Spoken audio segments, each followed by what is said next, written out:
दोस्तों, ट्रंप ने यह अनाउंस किया है कि सीज फायर को हम लोग आगे बढ़ा देंगे।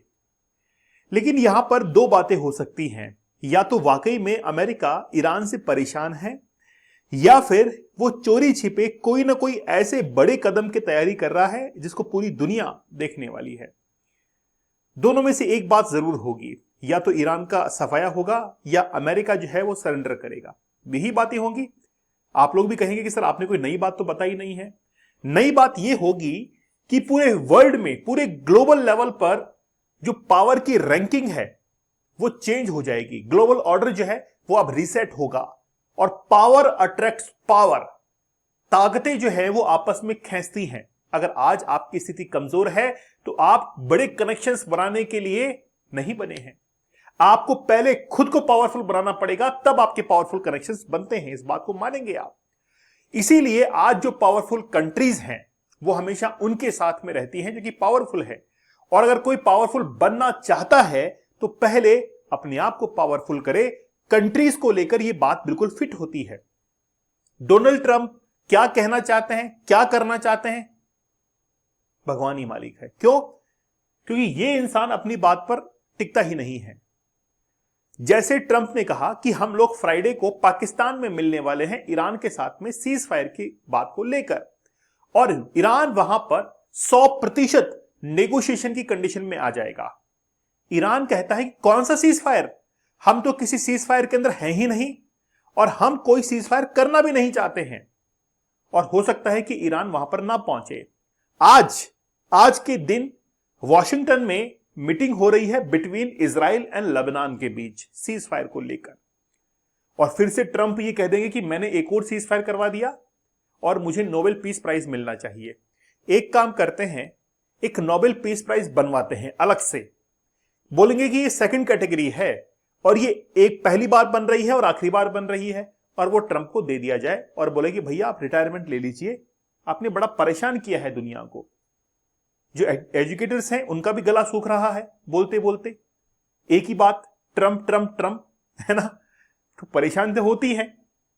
लेकिन खैर, बात यह है कि अब पूरा वर्ल्ड ऑर्डर जो है वो अब रीसेट होने को है। कैसे होगा उसके बारे में हम लोग अब चर्चा करेंगे। सबसे पहली बात तो यह है कि ट्रंप अब ये कह रहे हैं कि आगे आने वाले समय के अंदर बहुत कुछ जो है वो बड़ा होने वाला है। 3 ships in the Strait of Hormuz seized 2 of them and was bringing them to Iran according to Iranian media। मतलब स्ट्रेट ऑफ हार्मुज को अभी भी जो है पूरी तरीके से कवर किया हुआ है ईरान ने। और ईरान कह रहा है कि अमेरिका जब तक उसकी नाकेबंदी नहीं हटाएगा, ईरान कोई भी बातचीत नहीं करेगा। पहले अपने जो एयरक्राफ्ट कैरियर्स हैं उनको वहां से हटाओ, अब्राहम लिंकन वगैरह को, तब हम लोग जाके आगे बातचीत करेंगे, ये ईरान ने कहा है। आप बात कर रहे हैं कि फ्राइडे के दिन हम पाकिस्तान में मिलेंगे, तो पाकिस्तान में मिलने की बात किसने कही है? ये तो खुद अमेरिका कह रहा है। अच्छा, ट्रंप क्या कह रहे हैं? ट्रंप की बात सुनिए। हर बात को वो पाकिस्तान के ऊपर टाल दे रहा है कि पाकिस्तान के कहने से हम आ रहे हैं, पाकिस्तान के कहने से हम लोग आ रहे हैं। वन ऑफ दीज, मतलब ये जो सीज किए गए थे कंटेनर्स, उसके अंदर से जैसे मुंद्रा पोर्ट के ऊपर गुजरात पर एक आने वाला था, ठीक है। दूसरा कंटेनर वो आने वाला था कहां पर? हम्बनटोटा पोर्ट के ऊपर। और यूफोरिया जो कि जेद्दा सऊदी अरब, मतलब सबको जो है सीज कर दिया ईरान ने। बोला कि हम यहां से नहीं गुजरने देंगे। अब बात यह है कि ये कह रहे हैं कि भाई पाकिस्तान के कहने से ही ये सब कुछ हो रहा है, हमने ऐसा कुछ भी नहीं किया है। Such development was possible within the next 36 to 72 hours. ठीक है, अगले 36 से 72 घंटों के अंदर कुछ ना कुछ जो है वो बड़ा हो ही जाएगा। अब सेकेंड राउंड की जो यूएस ईरान टॉक है वो कब होने जा रही है? फ्राइडे को, मतलब कल जो है वो अब ये बातचीत होने के लिए जा रही है। और ये बातचीत को लेकर ट्रंप इतने आश्वस्त हो चुके हैं कि वो कह रहे हैं कि अब ये जो वॉर है वो रुक ही जाएगा, 100% जो है इसकी एंडिंग हम लोग कर देंगे। Iranian foreign minister spokes person ये कहते हैं कि भाई has not yet decided whether to attend a new round of Pakistani mediation talk in Islamabad. हम इसके लिए डेफिनेट है ही नहीं, और हमने कोई अपनी तरफ से इसको ग्रीन फ्लैग नहीं दिया है कि हम लोग पाकिस्तान में यूएस के साथ में टॉक करने वाले हैं। ईरान ने साफ कहा कि जब तक अमेरिका अपनी नाकेबंदी स्ट्रेट ऑफ हार्मुज से नहीं हटा लेता है, हम कोई बातचीत नहीं करेंगे। ईरान, मैंने कल एक लेक्चर लिया था, ईरान के पास में मॉस्किटो शिप्स हैं, है ना। मॉस्किटो मतलब कान में आके भिन भिन आता है, बड़ा परेशान करता है। वैसे ही ईरान की जो छोटी शिप्स हैं वो अमेरिका या फिर स्ट्रेट ऑफ हार्मुज से जो गुजरने वाले जहाज है उनके कान के अंदर वो बड़ा भिन भिना रहा है, दिक्कत हो रही है। ठीक है, रिसेंटली एक वीडियो जो है एआई वीडियो ईरान ने जारी किया है। उस वीडियो के अंदर क्या कुछ था, वो जो वीडियो था उसमें ट्रंप की पूरी सेना एक तरफ बैठी हुई है और दूसरी तरफ वो इंतजार कर रहे हैं कि ईरान के साथ में वो सीज फायर डील को साइन करेंगे। वो बैठे बैठे बस नेगोशिएशन का इंतजार कर रहे हैं और एक बीच में क्लिप आती है 2000 ईयर लेटर, 2000 साल बाद फिर भी ये टेबल पर बैठे रहते हैं और ईरान यहां से गायब होता है। ईरान जो है यहां से गायब होता है। फिर एक आदमी आता है उस वीडियो के अंदर और वो एक चिट्ठी जो है, एक पेपर, वो ट्रंप को देता है। पता है क्या लिखा हुआ था? लिखा हुआ था, ट्रंप शट अप, चुप हो जाओ, है ना, अब तो चुप हो जाओ, 2000 साल बीत चुके हैं। और फिर बाद में ट्रंप कहते हैं कि we announced ceasefire with the mediation of Pakistan. Pakistan के कहने पर हम लोग ऐसा सीज फायर कर रहे हैं। तो पाकिस्तान का नाम लेकर ये सारा जो है वो बवंडर मचा हुआ है।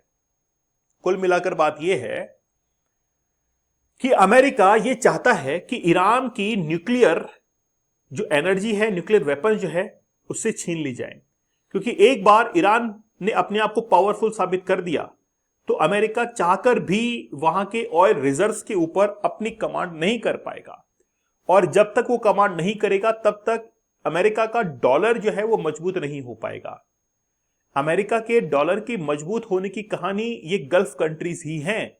अगर आज गल्फ कंट्रीज के ऊपर इतना कमांड अमेरिका ने ना किया होता तो डॉलर की डिमांड पूरे विश्व में इतनी ना हो रही होती।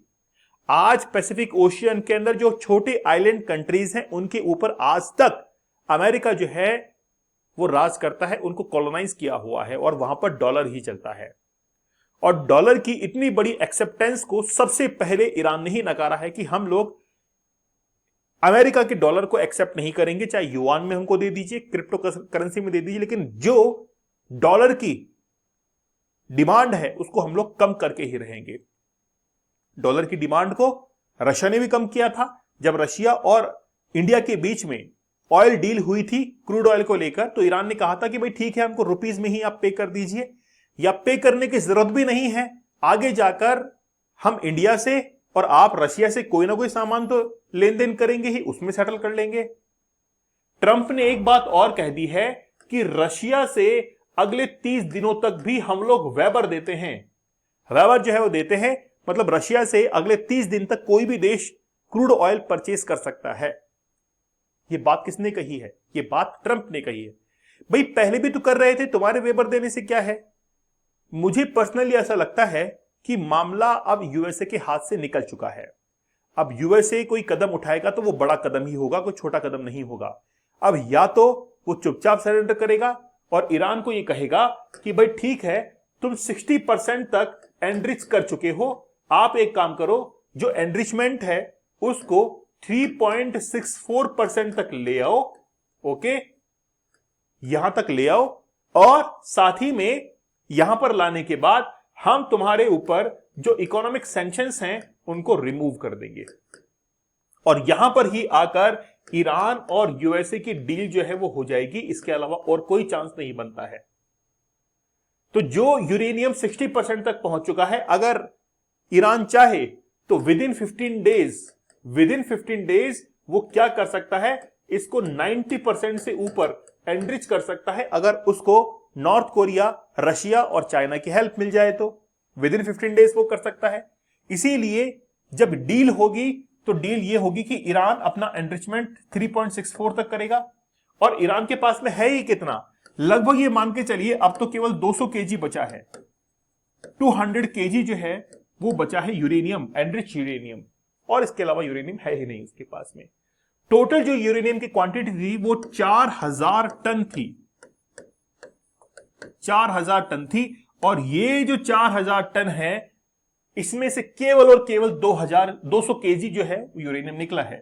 तो जैसे ही एनरिचमेंट यहां तक आएगा, ईरान यूएस की डील हो जाएगी और ईरान के ऊपर लगे सैंक्शंस हटा दिए जाएंगे और सब कुछ पहले जैसे होगा। बस यही इसका रिजल्ट निकलने वाला है, इसके आगे और कोई रिजल्ट नहीं निकलेगा। और अगर ईरान मना कर देता है कि हम लोग 60% ही रखेंगे, तो यूएसए जो है वो अपना अलग अगला कदम उठाएगा और वहां पर परमाणु बम जो है, एटम बम, वो गिरा देगा। इसके अलावा कोई चांस नहीं लग रहे हैं। यहां पर ही आकर नेगोशिएशन जो है वो कंप्लीट होंगी। और कुल मिलाकर बात यह है कि ये विश्व को परेशान करने की रणनीतियां हैं, ताकि ऑटोमेटिक जो है अमेरिकन प्रोडक्ट्स की जो डिमांड है वो पूरे विश्व के अंदर बढ़ती चली जाए। लेकिन अमेरिका को यह पता नहीं है कि हमारे यहां पर एक कहावत है कि अगर रस्सी टूट जाए और रस्सी को तोड़कर वापस से गांठ बांधी जाए तो उस गांठ को आप कभी खत्म नहीं कर सकते हैं। आज अमेरिका के साथ में जो रिलेशंस टूट जाएंगे, वो कभी भी चाहकर भी यूरोपियन कंट्रीज वही रिलेशन एस्टैब्लिश नहीं कर पाएंगे। इसीलिए यूरोपियन कंट्रीज ने अपना रीजनल एक ग्रुप बनाना शुरू कर दिया है कि हम लोग कम से कम एनर्जी सेक्टर को लेकर तो जो है यहां पर बने रहें। और अपनी जो गैस पाइपलाइन थी उसको वापस से वो चालू करने वाले हैं, जो कि रशिया से आ रही थी। अभी रशिया यूक्रेन के वॉर में क्या हुआ था कि वो जो गैस पाइपलाइन थी रशिया से जा रही थी यूरोपियन कंट्रीज के अंदर, जर्मनी के अंदर, रशिया ने बंद कर दिया था। अब वापस से बात कर रहे हैं रशिया के साथ में कि ठीक है उस गैस पाइपलाइन को चालू करो भाई, उधर से एनर्जी नहीं आ रही है। तो कुल मिलाकर बात यह है कि जब बात आती है खुद की जरूरत की, तो इंसान या कोई भी देश झुकने को तैयार होता है। आज यूरोपियन कंट्रीज रशिया के सामने झुकने को तैयार हैं कि हमको गैस वापस से दे दो। अब अमेरिका का साथ नहीं मिलेगा, है ना। ठीक है दोस्तों, हमारा 30 डेज का हार्ड चैलेंज, मतलब हार्ड चैलेंज नहीं कहेंगे इसको, टेक्निकल वर्ड में हम लोग कहेंगे कि टेक्निक सेंस के अंदर डीप वर्क को करने की, ताकि आप अपने काम के अंदर माहिर बन सकें। यह है हार्ड चैलेंज। 75 डेज तक मैंने टेक्निक्स आपको समझाई, 100 डेज तक टेक्निक समझाई और हर दिन लाइव सेशन लिया कि कैसे आप अपनी लाइफ को इंप्रूव कर सकते हैं, आप एडिक्शन से बाहर कैसे निकल सकते हैं। ये सब कुछ जो है मैंने इसके अंदर बताया है।